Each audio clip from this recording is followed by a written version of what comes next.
নমস্কার বন্ধুরা, কেমন আছেন? আজকে আমার ফুলকপি আলু পেঁয়াজকলি দিয়ে মাছের ঝোল। কার কার পছন্দ কমেন্ট করে জানাবেন। হয়ে এসছে আমার।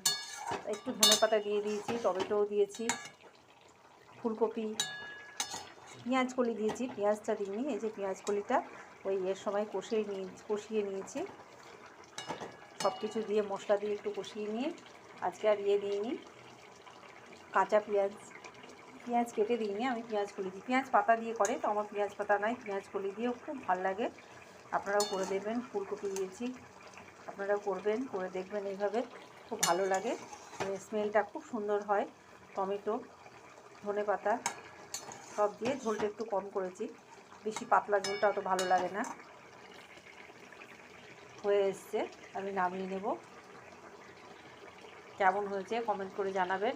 আজকে দুপুরের মেনুতে এই মাছের ঝোল আর একটু ওই বড়ি পালং দিয়ে একটু তরকারি সবজি আর পেঁয়াজকলি ভাজা, আজকের আমার মেনু। ভালো থাকবেন।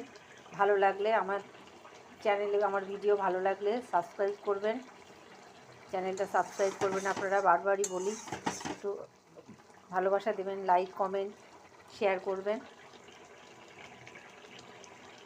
রাখছি, আবার পরের ভিডিওতে দেখা হবে।